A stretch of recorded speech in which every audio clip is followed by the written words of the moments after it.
Howdy, howdy, and welcome back to Gale FFTCG. I am Serah, your host, and today, you know it, you love it, it's the Earth Rarity Review for Hidden Legends, Opus 24. You already know the drill. I'm going to be choosing one card from each rarity in the Earth element, and I'm just going to talk about why I think they're good and why you should pick them up in the early days. So let's jump straight in with 4CP Y'shtola.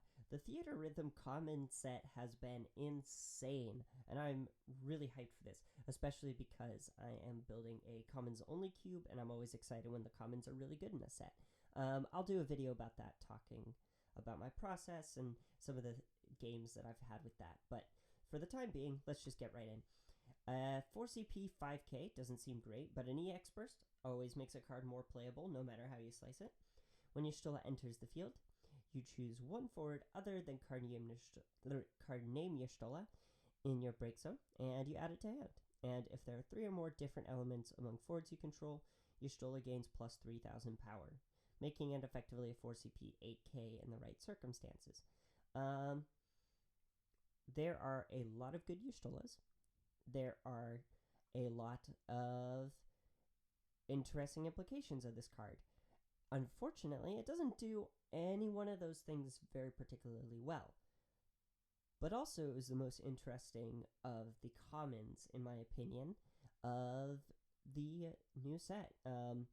At least for this element. But I think as a whole, it has a lot of good lines of text on it that you don't not want to see.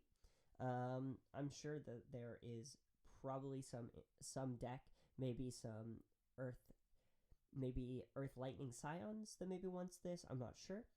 But yeah, I think this card is alright. I think you're not mad if you open this in your draft, and I don't think you're mad if you have this in any sort of cube. I think the Slice and Dice guys that I mentioned in my Fire set review will probably be looking to add this to their Pauper cube. In our rare slot, we have Hugo and Titan. Hugo primes into Titan for 1 Earth CP. When Hugo enters the field, choose one forward opponent controls. If your opponent doesn't pay 2, you deal it 8k damage. I really like this, actually. I like effects that tax your opponent. I think if you play this into early aggro or something like that, your opponent is probably either not going to have the resources or not be willing to pay the resources, and I think that's pretty okay. Titan is a 6 CP 9k with Brave.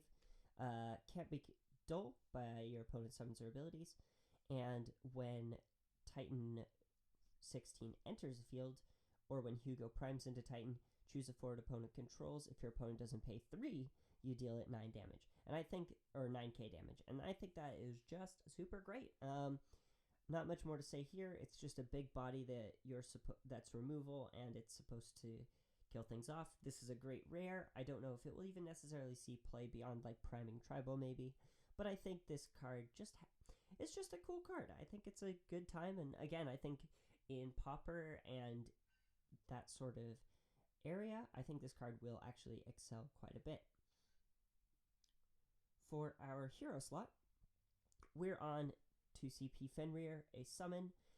I am not even that big of a fan of a card, but the art is lovely anyway. And, yeah.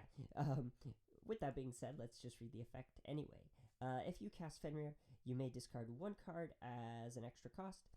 Choose 1 forward opponent controls.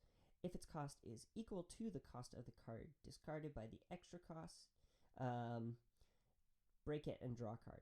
I feel like this is a card that's like 4 CP, but it's super situational. Obviously, this card is effectively free if you can break something, but maybe you don't break something, you know? Like, maybe you're up against a 2-cost deck and you only have 3 costs. This card seems a little bit dead, to be honest. So, really, this is just here because, man, that art is so pretty. If you can get full arts, get full arts. But yeah. Moving swiftly on, we're gonna talk about the legend. This card. Oh, this lightning. 2CP 7k savior. Category 13, when that's relevant. When lightning blocks or is blocked, you choose 1 attacking or blocking forward opponent controls, remove it from the game, and return lightning to its owner's hand. seems pretty bad just on paper, but with its second ability, you can pay 1, reveal lightning from your hand, remove 1 card named Lightning in the break zone from the game, and play lightning onto the field. You can only do this while lightning is in your hand. So basically, if you have lightning cards in your bin, you can trick this in, block something, bounce it back, do it over and over as long as you have CP, and you can deal with your opponent's board. This is super interesting. And also, if lightning gets blocked, maybe you're trying to get in that damage, you can just remove blockers willy-nilly. I think this card is amazing in the Army of 1 deck with Lightning Water because you don't need to worry about paying the actual cost for it. I think that's just super potent. I really enjoy that style of play and that style of deck. So I think this is a card to look out for. Mono Earth really loves this as well, so I think it will see some play in the meta. Try and get a hold of it as early on as you can and start experimenting with it. I would highly encourage it. And wow, that was a pretty quick review here. I think overall Earth had some okay things. I think because Earth has been really powerful this last set, I think it's fine to see some cards that maybe aren't as broken. Let me know in the comments down below what you think are some Earth cards worth looking out for. And yeah, I'm going to keep releasing these and hopefully have them all done by the end of today. So keep an eye out for that. Have a great day and a great rest of your week.